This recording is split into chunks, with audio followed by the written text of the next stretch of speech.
Hi, everybody. Thank you once again for joining me for the Neon Salon. This week, we are talking to an author that you may have already heard of from the Ugly Cat Press. She is an indie book club author of the book Fernando, but she has a number of other titles as well, and we're going to talk about some of them today.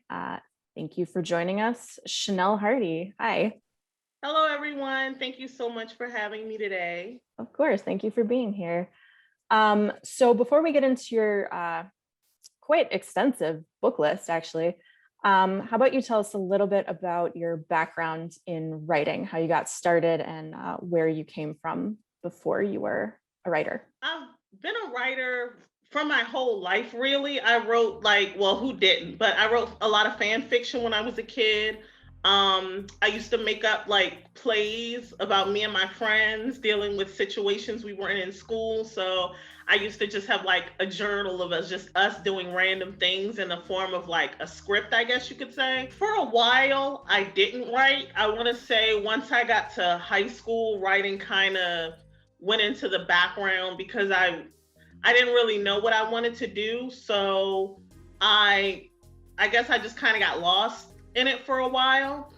And when I got to my early 20s, I want to say I think I was 22 or 23 when I started writing my first book. At that time, it was just something I was just doing for fun because I had just gotten a laptop and I didn't have Wi-Fi at home, so I couldn't get on the internet. So all I could do was just write in Microsoft Word. So that's what I was doing. Back then, I had no idea that self-publishing was a thing. I had never heard of it. All I knew about publishing was that, you had to make it big, to get a book published. I didn't know anything about like people like me publishing books. So I want to say I wrote maybe 4 chapters of that. And I just kind of pushed it off to the side. My husband actually was the one who found the story because we moved to Vegas in 2015 from Washington, D.C. So we had a bunch of boxes still in the storage closet outside. And he was going through it and he was just like, oh, I wonder what's on this flash drive. And that story happened to be on there. So he was just like, oh, since you've been writing again, because I had kind of gotten back into writing on Wattpad. So I was doing fan fiction on there and he was like, oh, maybe you could get back to this. And at first I was kind of hesitant, but then I was just like, maybe I could, maybe people will pay to, read my stuff. So that's how that got started. In 2017, a friend of mine, Roxanne Ridge, she self-published her first book. I think I recall telling her about My Colorblind Rainbow back when it was unnamed, and she thought it was cool. And she was like, oh, you could try self-publishing it. And I was like, oh, wow, I had no idea you could do that. So she basically told me, I won't say all the steps, because she was new at it too. So she went through like self-publishing assistants and they helped her. And she basically gave me, tips on like how to get an editor. I basically used the same service that she used to help get my first book published. My very first book was definitely more of a experimental phase. And, since then I've even gone back and, made edits. I'm the type of person when people give me feedback, I use it. And it also won an award too in 2018, the In the Margins Award, which is they're a platform where they look for books, indie books published by people who are marginalized. So, people of color, LGBTQ, and books that deal with those issues and also kids in foster care. So if you have indie books that deal with kids who are incarcerated or going through the foster system or marginalized, those are the type of books they read. And my book made the long list. So as someone who had just gotten into self-publishing, that was a really exciting time for me. Yeah, I bet. It sounds like that's a great way to kind of break into self-publishing. So can I ask what sort of fan fiction you were writing back in the day? Harry Potter fan fiction. So somehow I ended up locked out of this account, but under Chanel Hardy I still have my Wattpad page up where I wrote a fan fiction called, I think it was called The Granger Diaries, where it's basically Hermione's diary. I guess I should have guessed Harry Potter since you got the Hermione poster behind you. Oh, yeah. So My Colorblind Rainbow was your first published book that was your own.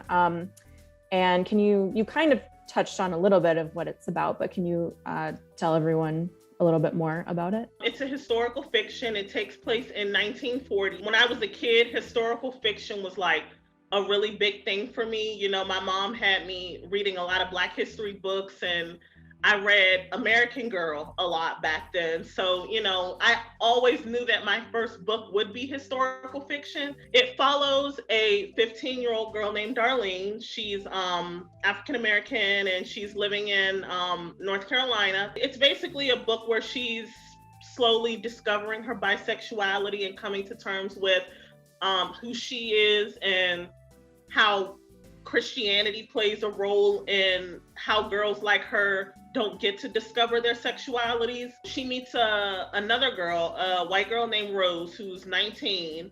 And Rose, of course, comes from a wealthy family, and Darlene's father works for them. Now that I know more terms, I would say she's non-binary. But of course, back then, I wasn't familiar with any of those terms. So I was just like, okay, well, you know, she's a little confused about her gender, but, you know, I didn't use any accurate or specific terms.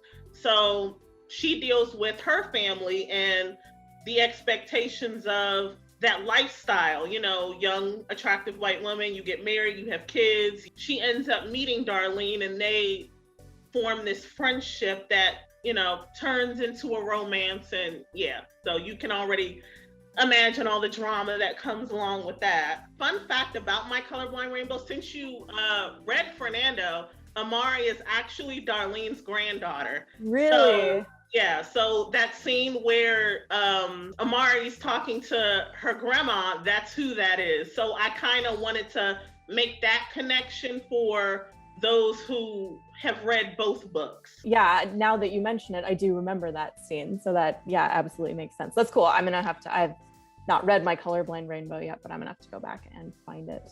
My Colorblind Rainbow, you recently updated that for 2020, is that right? Yeah, I released like a Pride edition for June where I wanted a new cover because, you know, like I had mentioned previously, publishing my first book with a story like that, I had absolutely no idea how to find a cover that really matched the story and the characters and the theme. So that's when I came across the silhouette of the girl made of roses, and I'm like, oh, well, this is kind of cute. So this is probably as good as I'm gonna get. So I went ahead and went with that. But now that I know more, I wanted to have a different cover. So I said, well, I do like the old cover and I don't want to redo it. So I basically released a special edition where I updated my acknowledgements and I put quotes from famous LGBTQ actors and performers and activists. So yeah, so I just that was just a way to get to do what I wanted to do the first time. People I've talked to, and myself included, the first book you write is usually not your strongest effort. Mm-hmm. And I think it's always a struggle to figure out like how you're going to deal with the mistakes you now see as you go down the path. So releasing a new edition makes perfect sense. You said it won an award, the In the Margins award for the long list. How did you come across that? Sabrina Carnesi, she is one of the judges, and she emailed me. So I got a random email from her one day and I'm like, oh, okay, what's this? And I read it and she was basically just explaining what the awards were. And so I had to send a copy of my book to her and I believe 5 of the other judges, and they read them and then they give them to, teenagers to read. And I guess they get their results from, all the feedback that they get. With My Colorblind Rainbow, I remember in Sabrina's review, because she was a reviewer for a while, she did say that my book didn't receive positive feedback from the adults necessarily, but the kids loved it. So, that's what's most important, at the end of the day, because that was my target audience. So, the adult feedback might not have been good, but, they weren't the target audience. So, it is what it is. Yep. That's a really important thing, I think, for authors to keep in mind is like you're going to get all sorts of feedback on your books, and you have to kind of take some of it with a grain of salt and know what your target audience is. My book series, the Moonlight series, actually won again for 2020. My book series won, and it actually made the short list for fiction this time. Wow, very nice. Cool. Since My Colorblind Rainbow has a tie into Fernando, let's talk about Fernando. It was on Indie Book Club a couple months back. So Fernando is about a young girl, a trans woman named Amari Davis. In the beginning of the book, in the prologue, she is about to get her bottom surgery, but she's interrupted when she's arrested for fraud. So she spends a year in jail.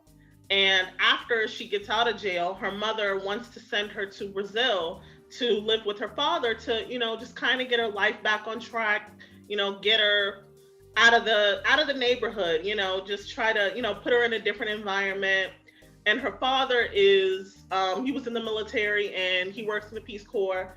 And their relationship, it's not bad, but it's strained. He hasn't been around for a while, and he didn't necessarily take her transition well at first. So, it's not just a story about her finding herself. It's also a story about her rekindling her relationship with her dad. She meets a boy, Gabriel, and the thing about Gabriel, and this is another thing about my book that I wanted to do differently, is I've read stories, and mostly seen on TV, where there's a trans girl and she's trying to find love, and her whole dilemma is, should I tell him? So she kind of keeps it a secret. But in this book, I guess this is a light spoiler, but not really. But in this book, I didn't want it to be a story where she goes the whole book keeping it a secret. I wanted it to be a story where, she does tell him and he does accept her, and their relationship grows from that. So, it is essentially a love story because she's being loved for who she is, not who he thinks she is. And Gabriel, of course, has some secrets of his own, which I won't say here, but, it also touches on a topic that I can relate to personally from, relatives. So, and taking place in the late 90s, where this issue and, trans issues were both, kind of a big deal. I feel like people can take different things from this story, not necessarily just the story of her being trans. Yeah, absolutely. Given that, you've written two kind of connected books on the topic of LGBTQ relationships, what inspires you to write these books? I've, dated different genders when I was younger, so I've never really been the type of person to put myself in a box. So, with my first story, I kind of wanted to touch on that, where it's like, Darlene doesn't really know, and at the same time, she's okay with not knowing. She just wants to be able to live her life as a Christian and, as a good daughter, and she wants to understand, but she doesn't want to, put herself in any box. And not only that, but I've always felt like there could be more queer stories. Me writing Fernando was just, I felt like, well, people always talk about how they want more of this and more of that. And I feel like as indie writers, we can do that more than anyone else because we don't have any traditional publishers, putting us in a box. So I felt like, well, I can write whatever I want, so that's what I'm gonna do. So if I can write a story for everyone, that's what I'm gonna do. Of course, as I get older and I'm more active on social media, I noticed that own voices has become a thing. And before a year or two ago, I had never heard of that either. Knowing what I know now, I'm not so sure I would have written Fernando. I don't regret it, at all.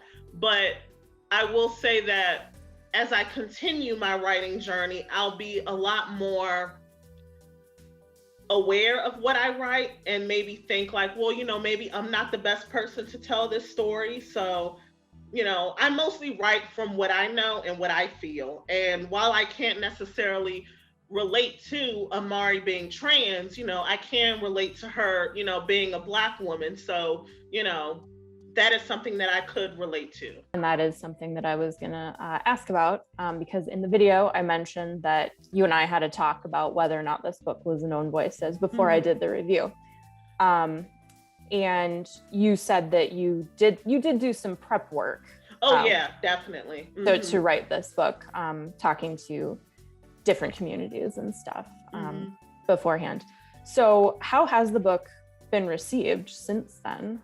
It's been received pretty well. I haven't gotten any negative feedback about it so far, which is great. So switching gears here a little, you also write poetry. Yes. Yep. So your first book came out last spring, is that right? Yes, it did. Okay. And you've written 3 total since last spring. So what, since you started in fiction and moved to poetry, what sort of caused that change for you? Poetry is another thing that I did a little bit of growing up, but that never went anywhere. As I've gotten to make more connections in the writing community, especially here in Las Vegas, I've noticed that, the poetry community is pretty big. I'm one of those people where I read more than I write. And I've always been, my favorite part of my writing is the emotion that it brings out. And the more that I learn how to, I guess they say, how to show versus tell, I realize that, that tends to be my favorite part of writing. After I wrote my Moonlight series book in 2018, I started writing erotica. I also write under December Davenport, which is my second pen name. I write adult, steamy adult romance is what I call it now. And those stories are shorter.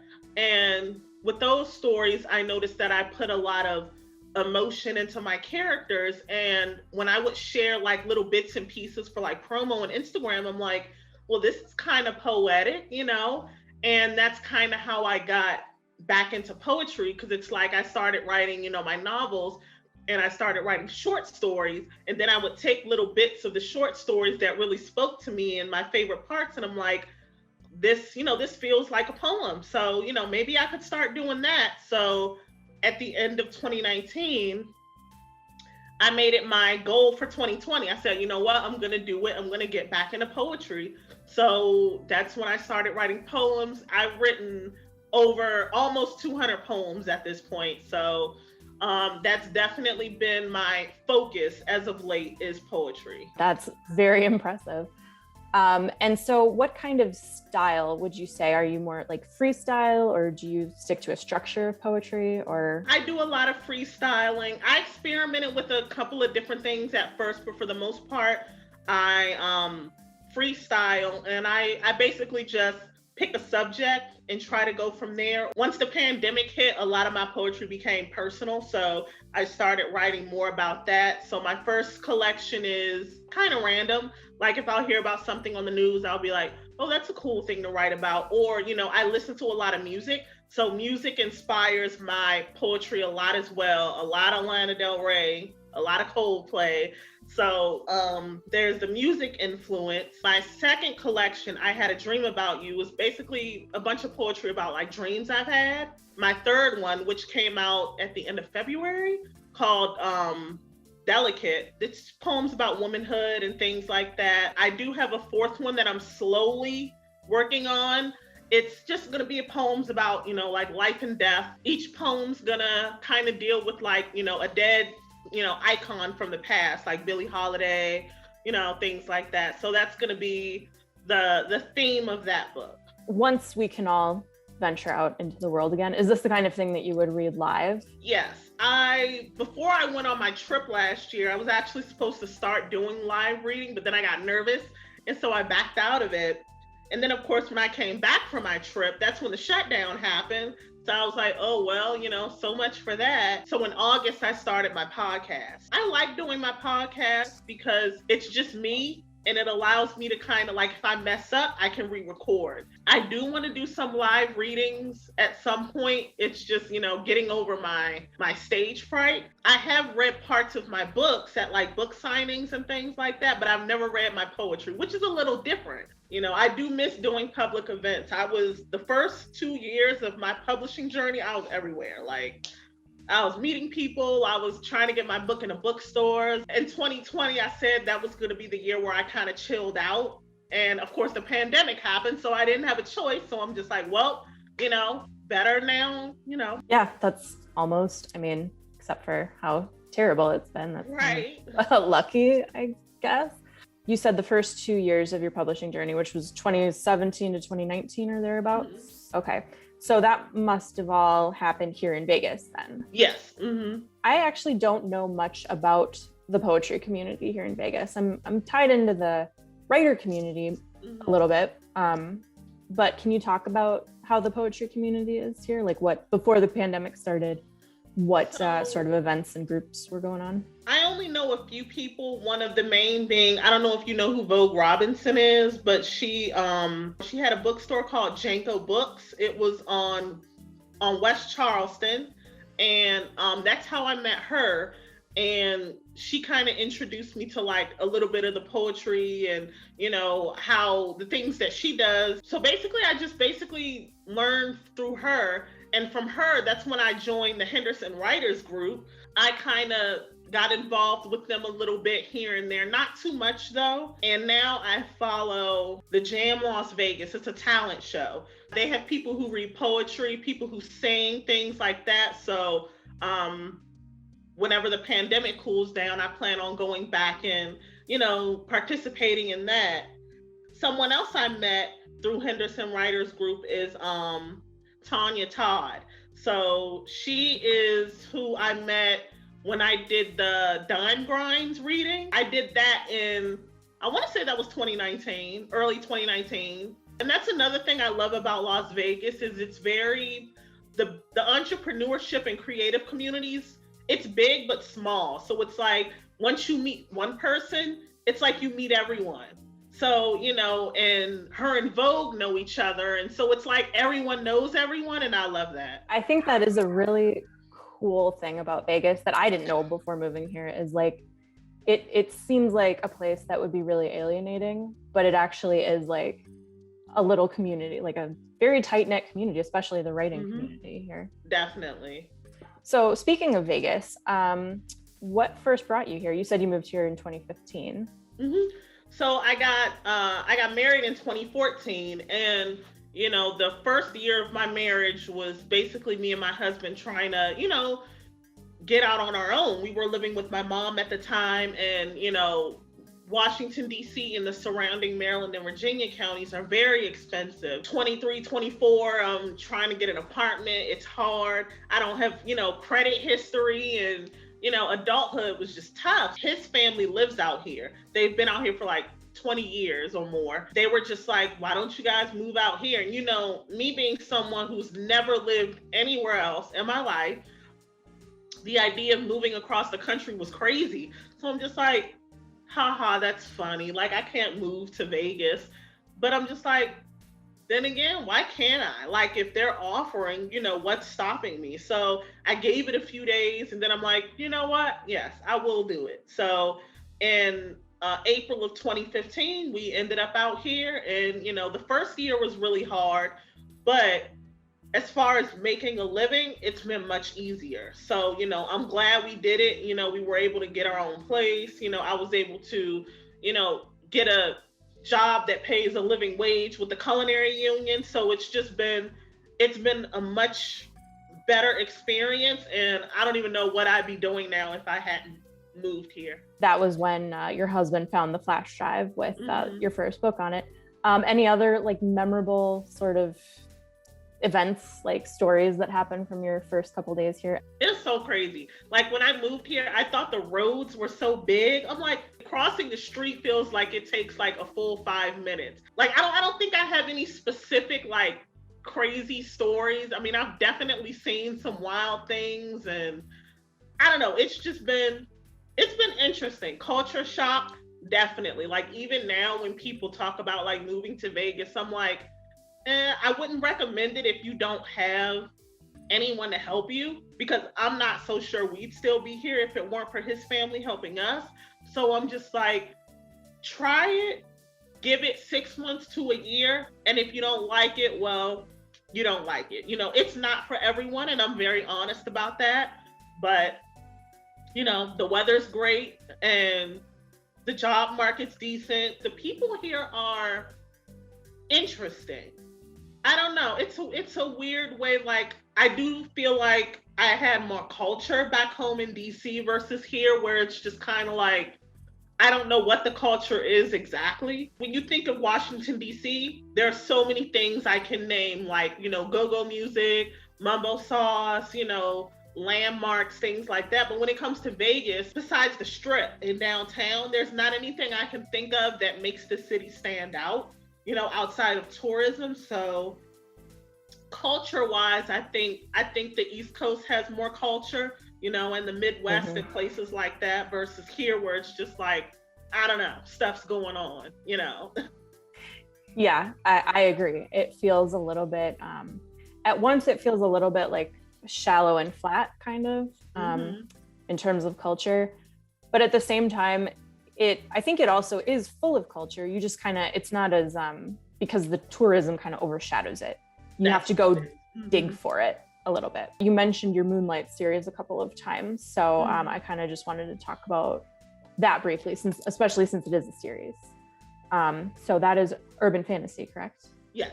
The first book is called River's Moonlight, and it's about a 17-year-old girl named River. She's an orphan. Her parents died when she was a kid, so she lives with her aunt, who's a cop. And, you know, they don't have the best relationship. And that's one thing about my stories. I don't know. They always have weird relationships with their parents and their guardians, but that's YA, I guess. And she's out on a date one night and her date gets killed and she gets attacked by a werewolf. Without sounding too generic, I guess it's your typical, you know, teen gets turned into a werewolf story. So she meets Jackson and, you know, they end up having a crush on each other, and he's also an orphan because he lost his parents. And I guess that's why it won the In the Margins award, because it was, you know, it really dealt with those tough subjects that they wanted. So it basically deals with her trying to fit in, you know, because she is, she's not pure like they are. So you're either born pure or you're a fae, which means that you were attacked and you only turn into a werewolf once a month, whereas the people who are born pure can turn whenever they want. The second book deals with her and Jackson being on the run after she murders someone that I won't mention. And she also deals with other things in the book like sexual assault, which I do put a trigger warning for in the beginning of the book. So, you know, River goes through a lot, you know, she just goes through a lot. And then there is the prequel, which deals with Jackson's story, where he goes to Louisiana to find out more about his family and where he comes from. So there are 3 books that are a part of the series as of now, and I'm kind of working on a 4th. So just because I do read a fair amount of urban fantasy, but I haven't heard of this mechanic before, the pure versus fae thing, is that like a trope that's known in werewolf fiction, or is that something that you made up yourself?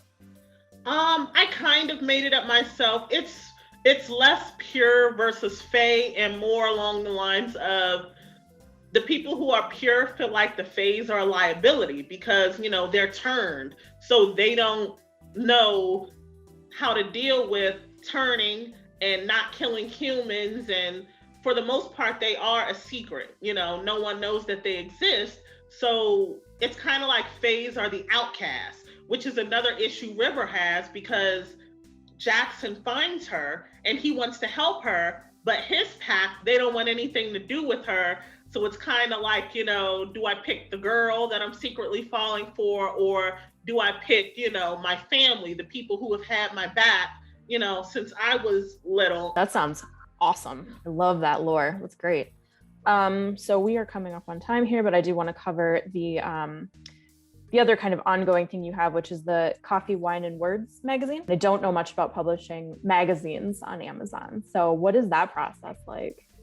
So my magazine is technically published. I use MagCloud, which is it's a website where you can use to do magazines, catalogs, calendars, things like that. So I could do a print version and a digital version. I sell through my website. I mainly just have the digital version on Amazon just so it can be a part of my catalog. Along with publishing my own books, I do a lot of freelance stuff. And I would submit to magazines, and some would take me, some wouldn't even get back to me. And I didn't like feeling like I wasn't good enough, or like my work wasn't good enough to get published. Why am I always waiting around for other people to accept my work when I could just start my own magazine, and indie writers can submit their work, and it can just be kind of like a community thing. If you want to submit, I'll do like open submissions, and if you want to share a part of your novel or write a poem, it's basically just a magazine that caters to the indie crowd, so everyone can feel like their stuff is good enough. And I don't have a strict submission process. If you have something interesting you want to share, I'm just like, okay, so as long as I have room for it, I don't deny anything that anyone wants to submit. I do like to stay along the lines of like giving marginalized people a voice, because that's how I started out getting those opportunities. So I kind of want to pay it forward and give other people a chance to be heard. You got a couple more books coming out, a book of poetry, and you're kind of sort of working on the fourth book in the Moonlight series. Is there anything else that's coming out soon? Love and Liberty is the book that I've been working on since September. This book's basically, it's a story that takes place during World War I. And it's kind of like My Colorblind Rainbow in the sense that it deals with sexuality again. The main character, Magnolia, she moved from France to the US after her father dies in the war. And this is around the time that the US got involved. So she's dealing with those same issues all over again. And she's secretly dating a biracial boy who is the son of the nephew of the governor. He's white passing basically. So she has to deal with, him dealing with his secret, and she wants him to be open about who he is so they can be together, but he's afraid. And then, she meets a young woman named Josephine, who's a lesbian, and she deals with her own issues. So it's like, this is also the first story I'm writing where it has different POVs. So there are chapters from Magnolia's point of view, chapters from Oliver, her boyfriend's point of view, and chapters from Josephine's point of view. So it's kind of like a love triangle. I've never taken this long to write a book. So there are times where I get a little worried because I'm just like, this isn't me. I'm a consistent person, but I'm also learning that I need to slow down because I do so much. So I'm just gonna take a break from writing stories. And December Davenport, I do have another story I'm working on under that name where it's a secret baby trope, a romance. So I'm kind of working on that. But for the most part, right now, it's just poetry. Like I'm not in book reviews. I do book reviews as well. So, I'm just taking my time. I've done a lot. I've published 16 books between both pen names. So it's like, I deserve a rest. So, my next book's going to come out whenever it's going to come out. I can't give any specific information on that at this point, but I have so many other things in my catalog that people can check out if they're interested.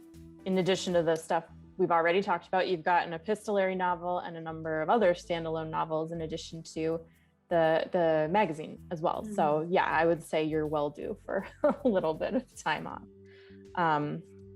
For saying 2020 was going to be your year to chill out. I don't know if that actually happened. No, it did not. Like I started a magazine, a podcast. I wrote like 3 more books. I'm just like, okay, now 2021 is going to be the year where I actually rest. And that's the other nice thing about being an indie is you can kind of, you're not beholden to a publisher. Like you can say, it's not coming out in August. Yeah. That's fine. I did want to ask, because I did not know this, your podcast, what is that all about? My podcast is basically just me reading my poetry and other people's poetry too, if they like, but mostly just mine. So this kind of substitutes me not being able to perform in person yet and kind of getting me used to like other people listening to my voice and, reading my poetry. So it's just something I like to do, to keep me busy. Because you don't have enough going on. Yeah, right? I'm busy. I don't know what it is. Like if I'm not writing, I need to be doing something. And, reading so much, I get burnt out. But I'm like, okay, so I'll write a story, but then that burns me out. So I'm just like, okay, I don't know what I'm gonna do, but maybe I'll just write a poem or something. So, and that's another good thing about poetry is there's no commitment to a story. It's kind of just like, if I'm in the mood, I'll write a little something and see where that goes. And, that's it. There's no, oh God, I got a plot. I got to do this. I got to work on my character arcs. It's just so much goes into writing a novel. And it's just like, I'm just so tired of that at this point right now. Yeah. Yeah, I totally get that. No word count to worry about or anything like that. So as you are kind of moving through your next projects, whatever they do end up being, how can people keep up with you? Chanel Hardy Pub is my handle on Instagram. And Facebook and Twitter. So Hardy Publications on Facebook. Also Goodreads. If people want to follow me on Goodreads, since I read a lot and post book reviews, I'm on Goodreads a lot too. So you can follow Chanel Hardy on Goodreads. Oh, TikTok. That's another site where people can follow me if they want. Chanel Hardy Pub, same thing. And then if they want to buy, you said is your magazine available in print? Yes. So they can visit my website, which is chardypublications.com. You kind of mentioned this a little bit in terms of talking about when people ask you about potentially like they're thinking about moving to Vegas and you tell them to, kind of be careful about it. Yeah. What would you say specifically to a writer that's either thinking about moving to Vegas or has already moved to Vegas? Be active on Facebook. Because like I said, it's like once you meet one person, you naturally start meeting more people. So, I try to introduce people to other people sometimes. I'll recommend Henderson Writers Group, and I try to look up indie bookstores, like the Writer's Block and places like that. So yeah, I would recommend writers just open themselves up to meeting new people. If there's an event, try to make it, mingle a little bit. And like when I did Dime Grinds, I told other people about it. So, to help them out. So, I basically, any information that I get that helps me, I tell other people. I think people who move to Vegas, they have like something, even if you're an introvert, there's a networking like thing that we do. And it's just like, we like connecting people to other people. It's just a weird thing that we all share no matter where we're from. Yeah, I think having something that gives you a sense of community here really makes it better, because outside of writing, I do have entrepreneurship friends and I met them from doing vendor events. So it's like, there's always someone to meet. Vegas is weird, but it's great if you know the right people. There was a certain time where I kind of felt like everyone already knew each other and I didn't really know anyone. So it can feel kind of cliquish, if that makes sense. But, for the most part, if you're not afraid to talk to people, you'll do all right. Is there anything else you want to say, promote, talk about before we wrap up here? If anyone wants a writer friend, I'm available. I'm very social. I love supporting other writers. If you have a book, and I actually added your book to I think it's called Dead Mall. Yes, it is. Yeah, I added it to my Goodreads list so I can remember to check it out. Thank you. And yeah, so I'm a really social person. I'm open. If anyone wants to add me, I'll add you. If you like romance, I write romance. If you like poetry, I got poetry. If you just want to talk, I can do that too. So, I'm an open book. Thank you so much for talking to me today. This was great. You're welcome. Thank you for having me. Yeah, absolutely. And thanks everyone for joining us, and we will see you next time.